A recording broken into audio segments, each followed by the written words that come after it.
I was younger, I was lucky enough to get to go to Pompeii and look at all the ruins. And one of the places we walked by, the tour guide called it a McDonald's, which I thought was weird, thought it was a lost in translation.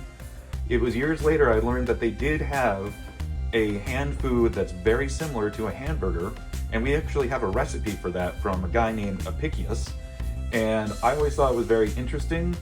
I took some of the flavors of it and changed it up to do for my regular hamburgers, and I call them Roman style, and it goes with the sauce as well.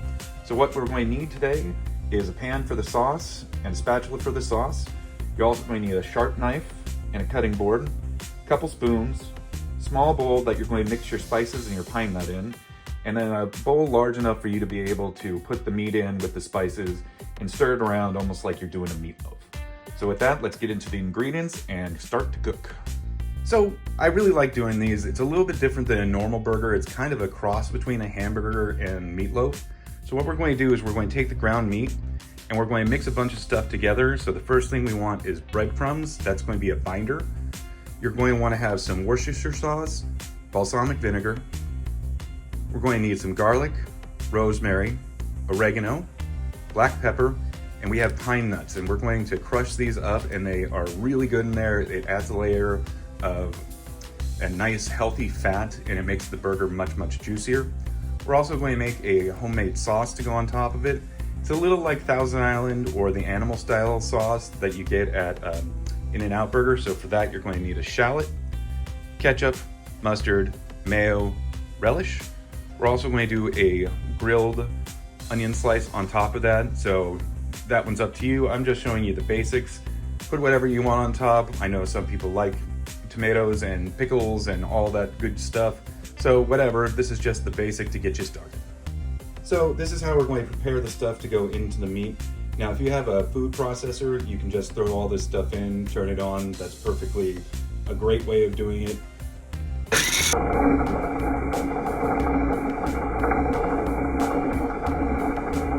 But what they would have done back in the old Roman days is hand crush this stuff, which is a bit of a pain.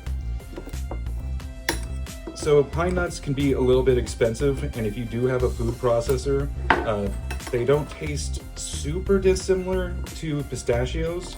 So you could put them in pistachios instead. They're just harder.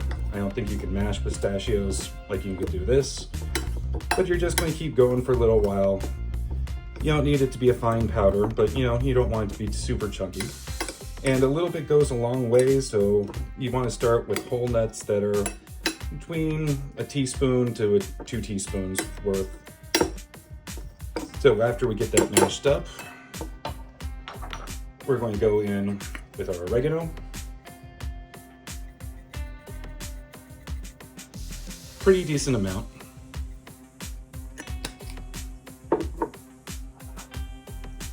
Going in next with our rosemary, also a pretty decent amount.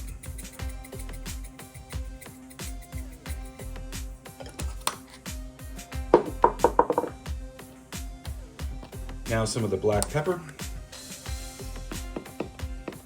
More sparingly on that one. I'm going to take this and mash it again. When you mash the spices, it does help the flavor come out. You're also going to mix it all together at that point.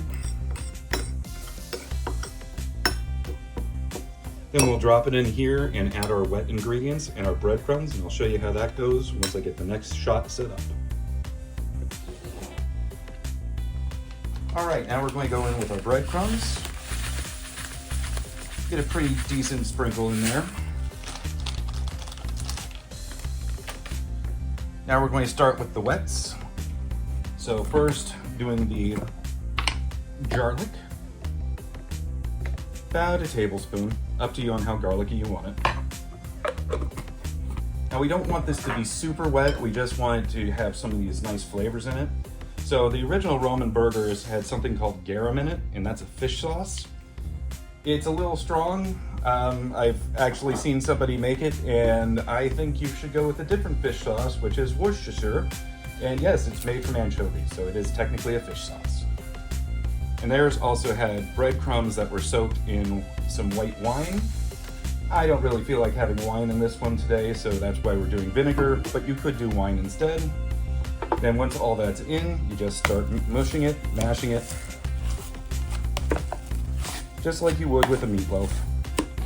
I tend to, when I'm mushing this together, doing this circular motion so you get everything pushed in, and you just keep going. Just pushing, moving, making sure every part has even distribution. You know, you're almost your own stand mixer.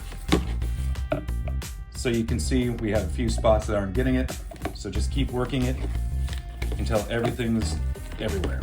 So the sauce for these burgers are really easy to make. So all you're going to do is you're going to take your chopped up shallots and you're going to saute them for a little while over a low to medium heat until they start getting a little translucent. They cook down a little bit, they get a little of that color that you can see.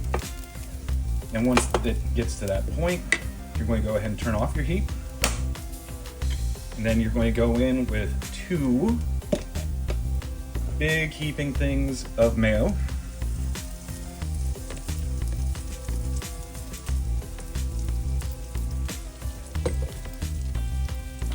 About an equal amount of ketchup.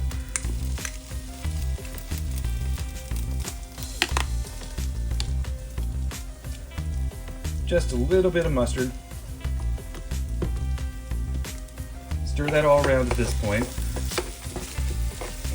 You're going to want a pinkish color, so that's how you know if you've made your ratios correctly. And because we have it on the heat, the mayo does melt a little bit, which is really nice when it goes onto the burger. Very, very juicy, very saucy. Really, really good.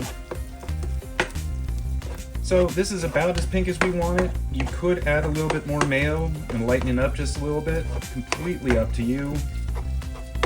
Give it a little taste. It does need just a little bit more mustard. And then for the last part, we're going to go in with a teaspoon of relish.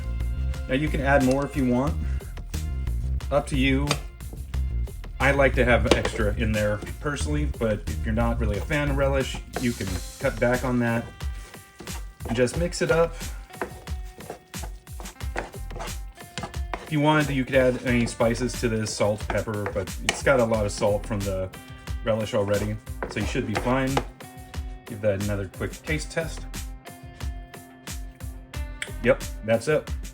Okay, so now we're going to go and start working on cooking the burgers. So when I go on the grill, what I like to do is I like to heat it up for about 10 minutes just to make sure everything's really nice and hot before I start working with anything.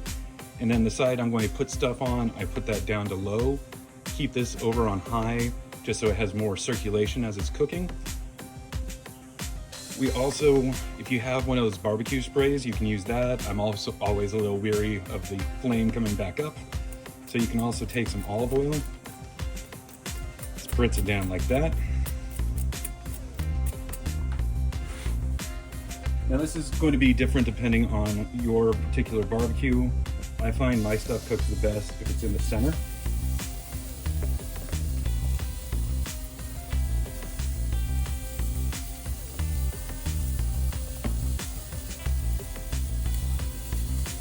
And mine definitely is much hotter in the back than the front, and we don't want these to burn. Just get them all on here. Smash them down a bit.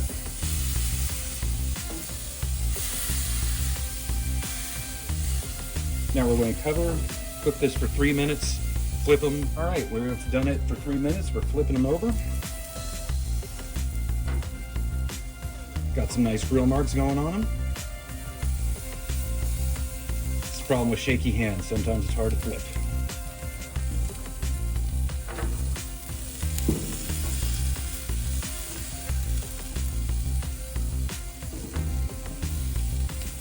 Now this one's a little too small, so try not to make that mistake when you're cooking these.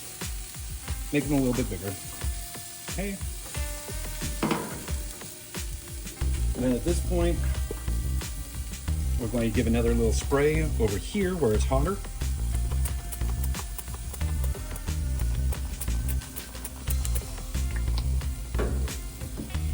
And we're going with our onions. We're only going to worry about cooking one side on these, so don't worry about that. We don't need to flip those. Putting this down for another 2.5 minutes, at which point we're going to open it up, check the burgers, and I'm going to toast the buns a little bit because that way they don't get super soggy from that sauce we're making. All right, these are looking pretty close to done. You can always test by seeing how springy they are. You want them to have some give if you want to have them medium rare like I do. Less spring, the harder they are. But we're going to go another 30 seconds, and while we're doing that, we're toasting our buns here. So I've already sprayed these down with some oil. We don't want them charred, so just give it a 30-second count. Then we'll construct the stuff and get ready to eat. Okay, these are nice and toasty now. So we're going to take the bun, put the bottom on, go under our red onion, put that on the bottom there, get the burger, then we'll go and add the sauce to it. All right, we're almost ready to go. Just need to add that sauce, which is so good. Just pile it on there. You'll love it, trust me.